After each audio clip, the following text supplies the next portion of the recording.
स्वर्ग की सभा में एक अप्सरा थी, पुंजिकस्थला, सौंदर्य और नृत्य में अद्वितीय।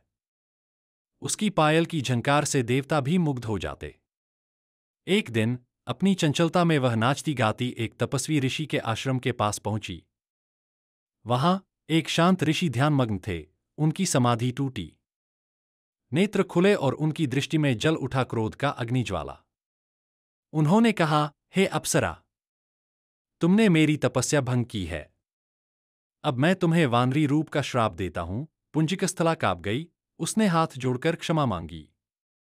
तब ऋषि बोले, जब तुम शिव की तपस्या करोगी तभी यह श्राप वरदान में बदलेगा। समय बीता, अप्सरा ने वानरी रूप में जन्म लिया। अब उसका नाम था अंजना। अंजना हिमालय के शांत वन में चली गई, जहां सिर्फ उसकी श्वासों की आवाज और तपस्या की लय थी। एक दिन वानर जाति का एक पराक्रमी और धर्मशील योद्धा, राजा केसरी, वन में आया था। अंजना वन में घूम रही थी। उसी वन में अंजना और केसरी की भेंट हुई। केसरी अंजना की तपस्या से प्रभावित हुआ और अंजना उसकी विनम्रता से। दोनों की शादी हुई, पर अंजना भूल नहीं पाई अपने श्राप को वरदान में बदलने का उद्देश्य। वह फिर तप में बैठी। एक दिन जब उसकी सांसें भी शिवमय हो गईं, भगवान शिव प्रकट हुए। महादेव बोले, तुम्हारी भक्ति से प्रसन्न हूं, मैं अपना अंश तुम्हें देता हूं।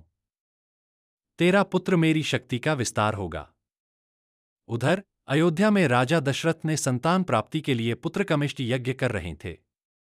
तब यज्ञ से अग्निदेव प्रकट हुए और उन्होंने प्रसाद पूर्वक खीर दी। पवन देव के माध्यम से उस खीर की एक बूंद अंजना की गोद में आकर गिर पड़ी, और उसी क्षण वन के भीतर एक चमत्कारी प्रकाश फूटा। उस खीर रूपी प्रसाद से अंजना की गोद में जन्म लिया एक दिव्य बालक ने। बंदर जैसा मुख, तेजस्वी शरीर, नेत्रों में शिव का तेज। सभी देवता, ऋषिगण, वन के प्राणी, सभी उस दिव्य बालक को देखकर नतमस्तक हो गए। उसी क्षण ब्रह्मांड ने जाना, यह है पवन पुत्र।